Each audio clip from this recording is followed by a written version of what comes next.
We ended up parked next to the Hilton Vienna Riverside parking lot for like 4 days.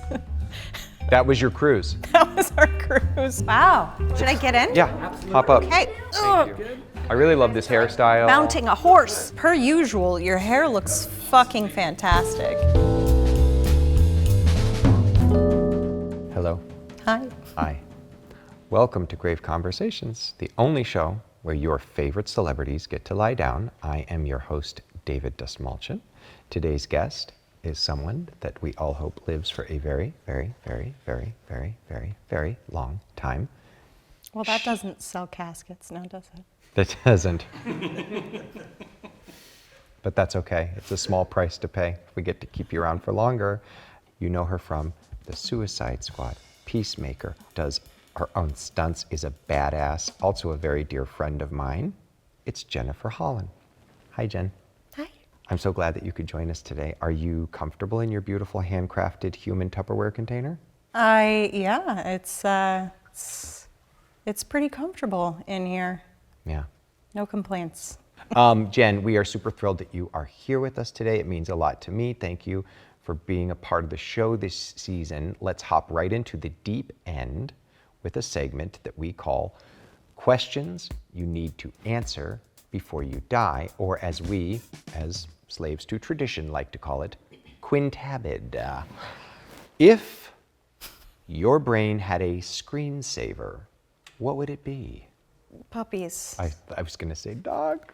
That was my guess. Any particular? No? I mean, maybe Lola, my little puggle, my little patata. Okay. What is a habit you picked up accidentally and never questioned? I question everything I do, so I don't know. What are some of my habits? I've questioned all of them, so I could talk about weird habits Sure, I have, but yeah. I've always questioned them and been like, why are you so weird, Jen? You're a weird lady. You are weird, but that's why we love you. No, I think it works against me because as an actress, people, see a photo of you or they see what you just generally they're like, okay, I'm calling this person in for a role, and then they meet you and they're like, that's not what we expected we were going to get when we saw the person that looked like her. When you microwave leftovers, do you stir halfway through or do you just trust the process? I don't trust many processes. I'm pretty controlling, so I probably stir more often than not. As a person who deals with control, when you put on socks, does it matter which foot goes first? No, I don't think it matters. I wouldn't be like, oh my gosh, I accidentally put the left one on first. But I probably always sort of, just thinking about it now, I've never really thought about it before, but I probably always put the right one on first. Okay. When you set an alarm on your phone, do you use one or several as a safety net? Usually just one.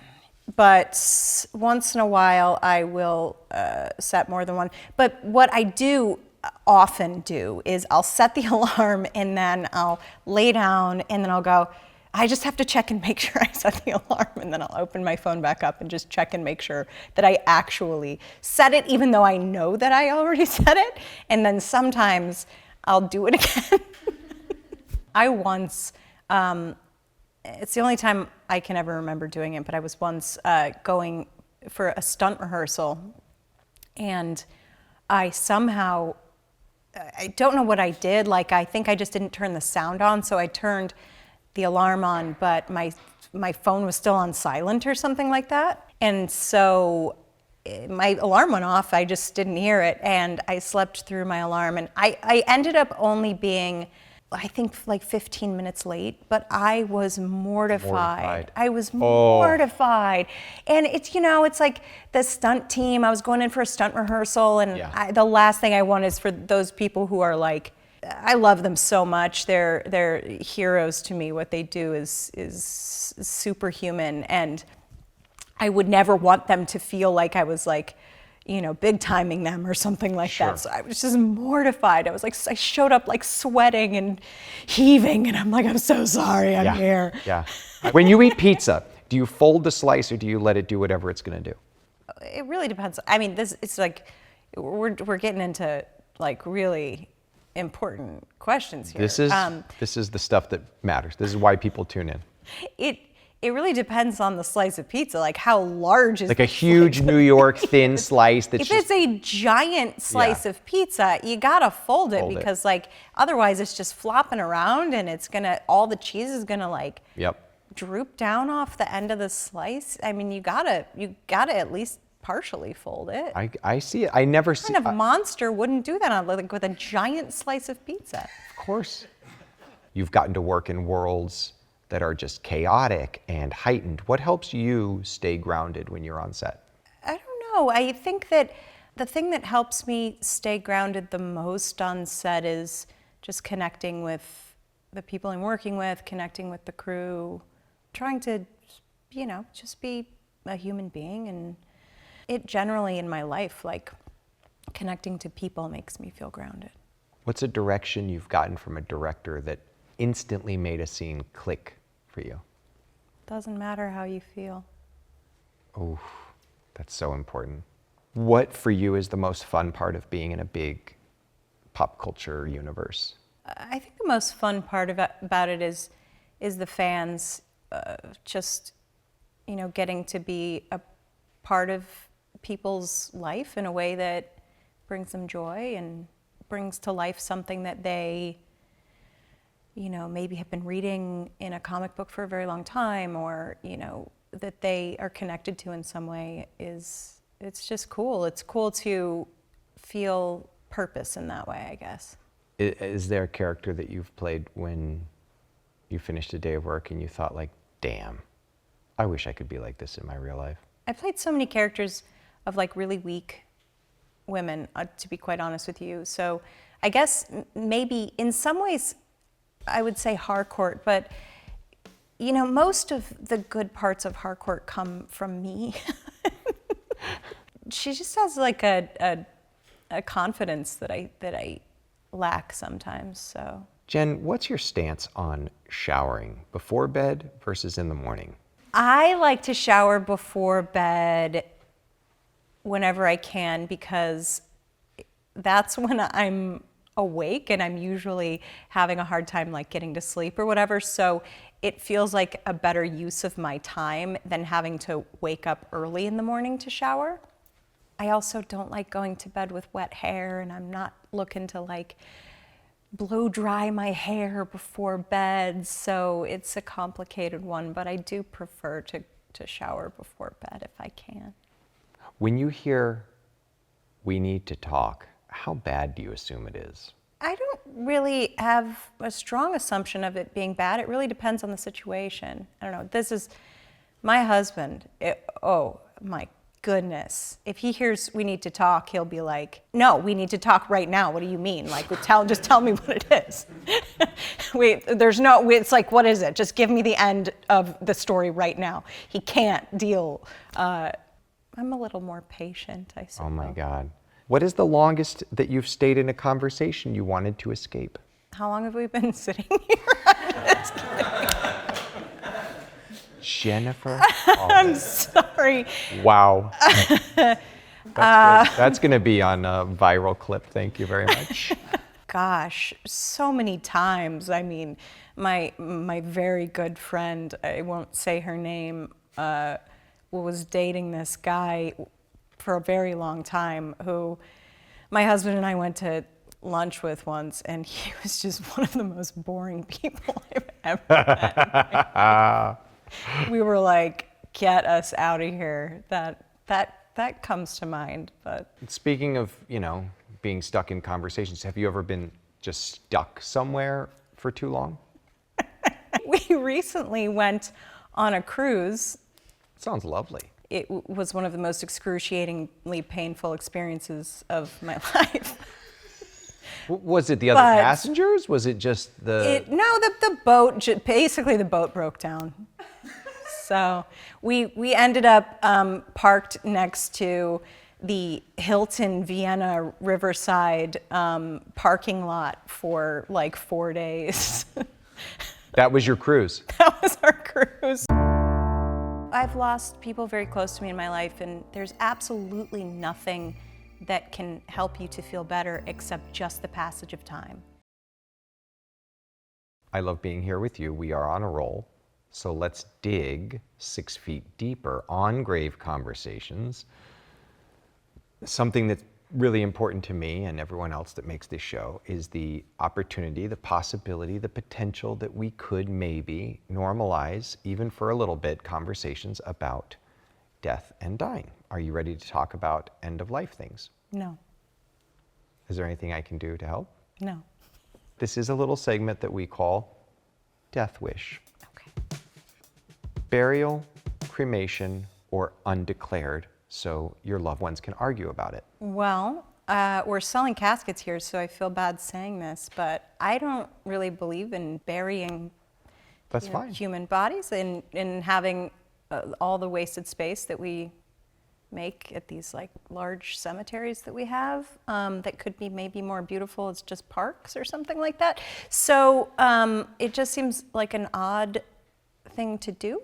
I think cremation makes more sense. You can have a little, press it into a diamond or do something, I don't know. They do that. Yeah. It's so cool. You can get your loved one's remains made into a diamond. That's right.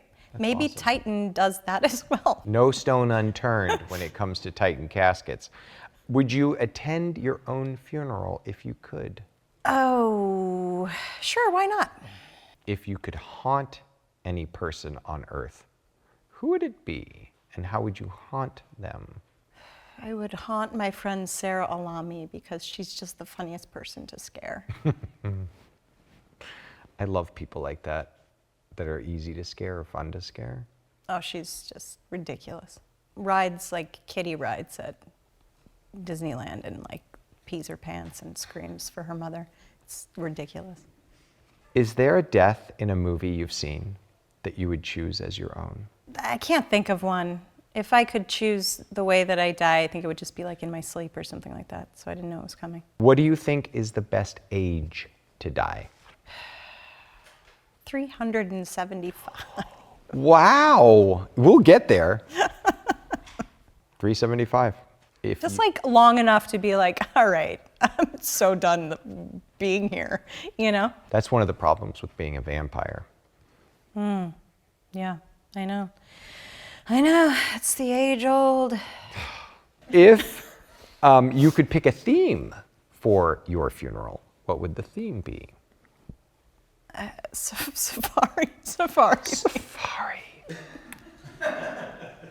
If you could pick the amount of time your loved ones grieved you, how long would you decide? 1 day. That's One day. very generous of you. You know, I've lost people very close to me in my life, and that type of grief is the worst type of grief I think that there is to deal with. And there's absolutely nothing that can help you to feel better except just the passage of time, in my experience. Like, you can continue to take care of yourself and do therapy and, you know, whatever you have to do, obviously, but really the only thing that's going to make the pain less is just distance from it, losing the person, and sadly starting to lose their presence in your life and starting to lose sort of your connection to them. That's kind of the only thing that starts to make it feel better and make your life feel more normal. Otherwise, it's just like this incredibly important thing in your life is gone, you know? So if I could choose, I think I would just hope that my loved ones are able to move on. How involved do you want to be in your own funeral planning on a scale from 0 to Canva presentation? 0. Okay. Do you think becoming a ghost is automatic, or do you have to opt in? I don't believe in ghosts. Okay. If you died, would you want to watch over people or just mind your own business? God, I mean, in this scenario, it sounds like, you know, maybe I have other things to do. So I don't know. Maybe I want to go on and live my death. If reincarnation is real, could you think of whatever it may be that you'd want to come back as? I would like to come back as, like, you know, the first thing that comes to mind is, oh, I'd come back as like a beautiful tree or something like that. But really, like, that sounds terribly boring. You know? You know movies that like have a colon after the title, like Terminator 2, Judgment Day, or Alvin and the Chipmunks, The Squeakquel. Will you please fill in the blank for me? Jen Holland's funeral, She's dead.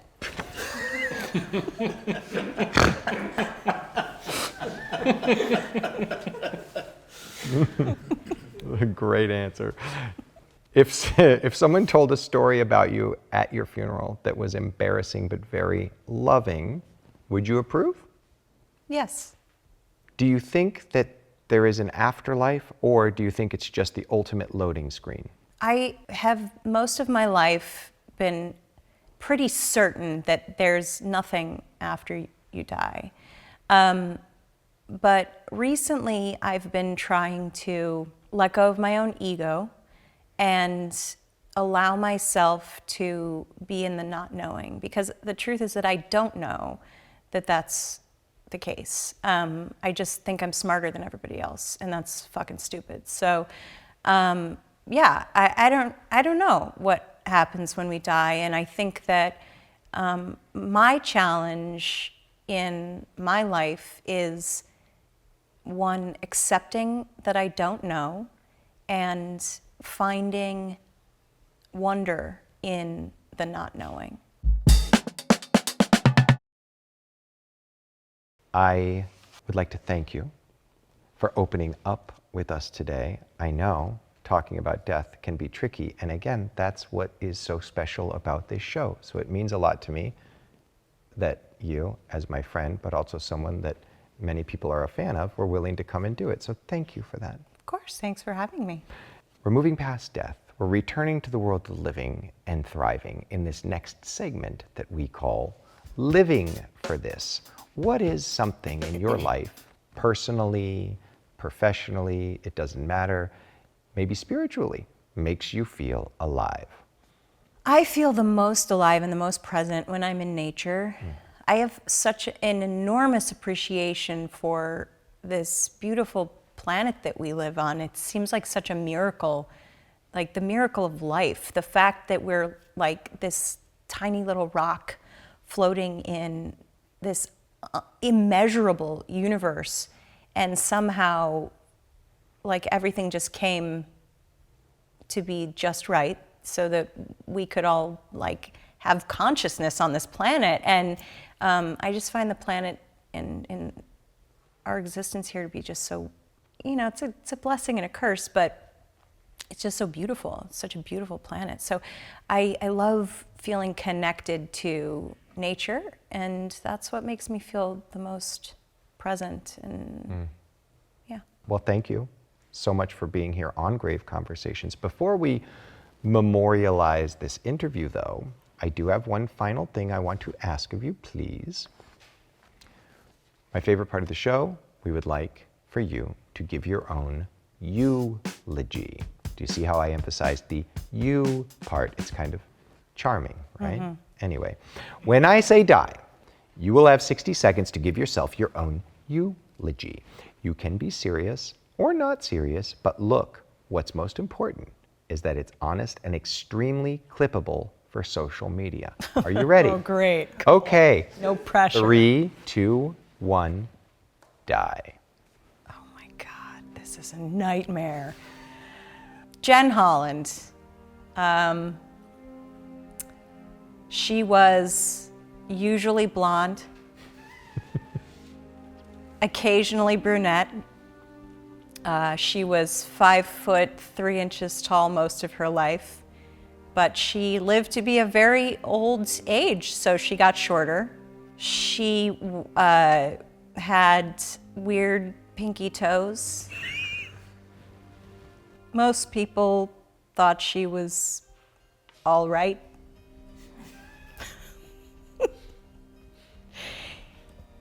The end. The end. The end.